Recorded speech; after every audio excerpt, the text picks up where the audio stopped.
Salut, je suis très heureux de vous retrouver pour cette deuxième partie de l'aventure de l'école Bleu Outre-mer. Avec le Marduf, on est parti de Mayotte hier soir avec 30 nouveaux étudiants, principalement mahorais.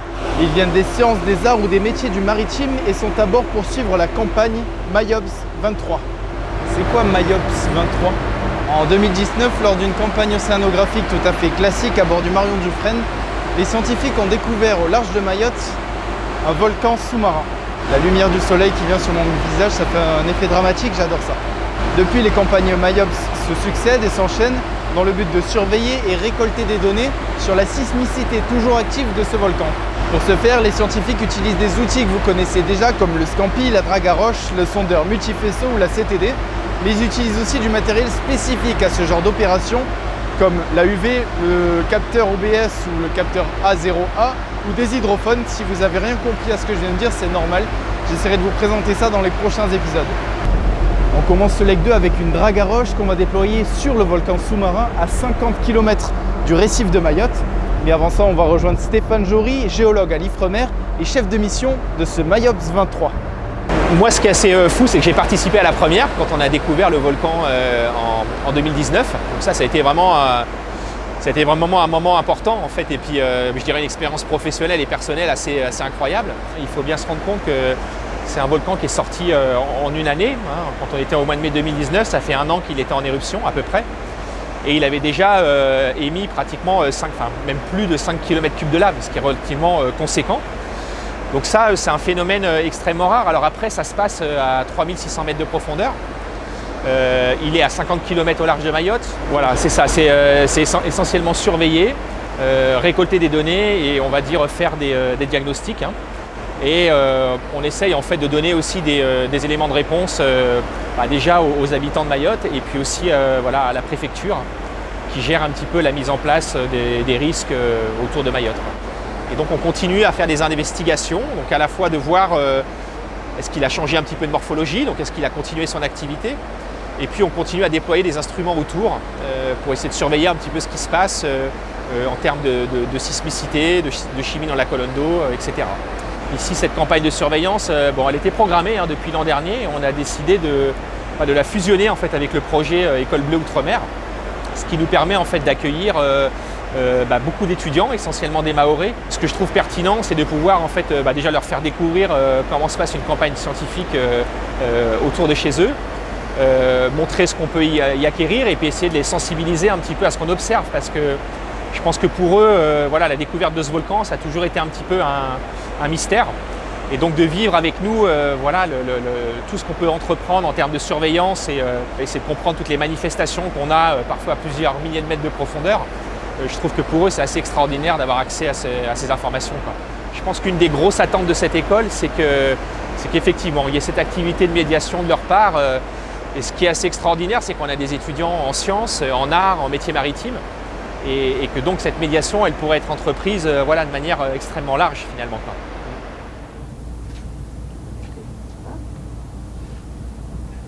Comme ça. Voilà, c'est le salon. C'est notre tenue traditionnelle de tous les jours, dans notre vie quotidienne. On a des robes, on a des robes, on a des jupes, mais le salouva pour aller à l'enterrement. Si tu ne peux pas aller à l'enterrement avec un petit jupe, non.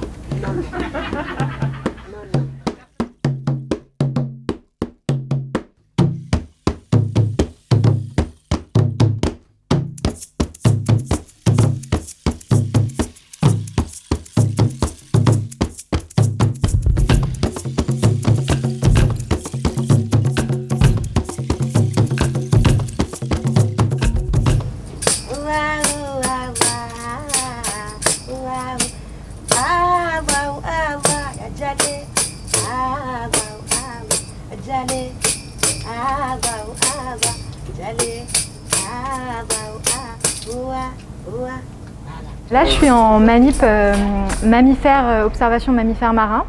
Et donc l'idée, c'est d'assurer, en fait, il y a un arrêté préfectoral pour permettre de s'assurer que les opérations scientifiques ne portent pas atteinte aux mammifères marins et aux oiseaux. Et donc pour s'assurer qu'il n'y en ait pas dans les parages et que ça ne puisse pas interférer avec en particulier le sondeur multifaisceau, on est donc une équipe d'étudiants.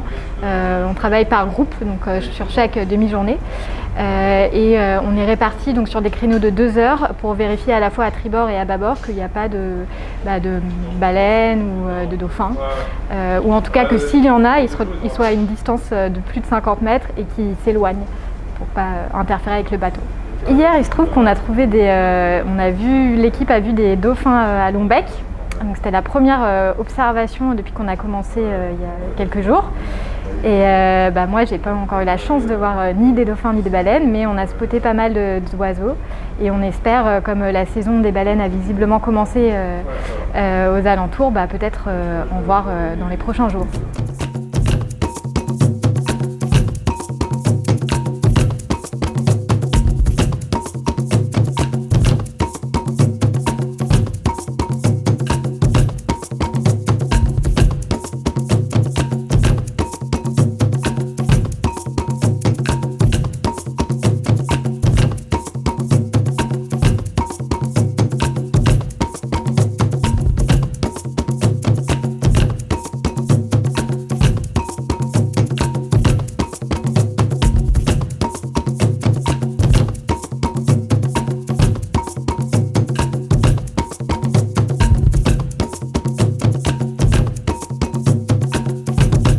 Pour obtenir ces cailloux, on a utilisé une drague à roche.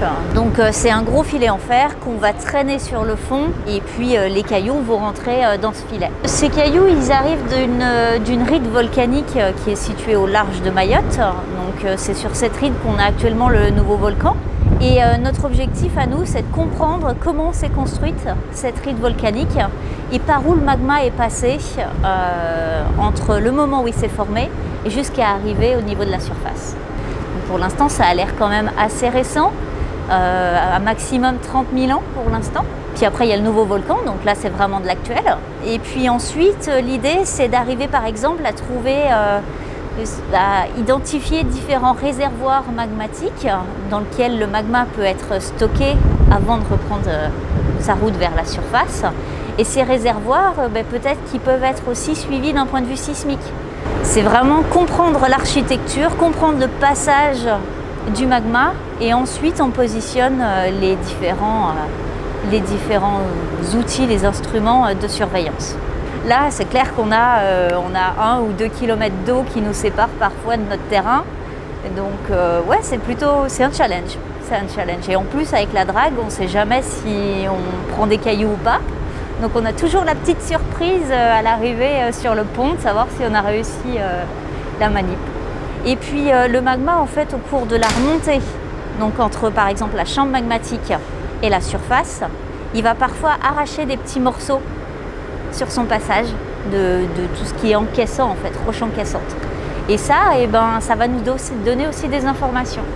Donc on guette aussi ce qu'on appelle des petites enclaves, c'est des petits morceaux qui ont été arrachés par le magma pendant sa remontée. Au final, en regardant un échantillon, en regardant une roche, on a déjà plein de choses, plein d'informations. Donc ça, c'est plutôt sympa à partager.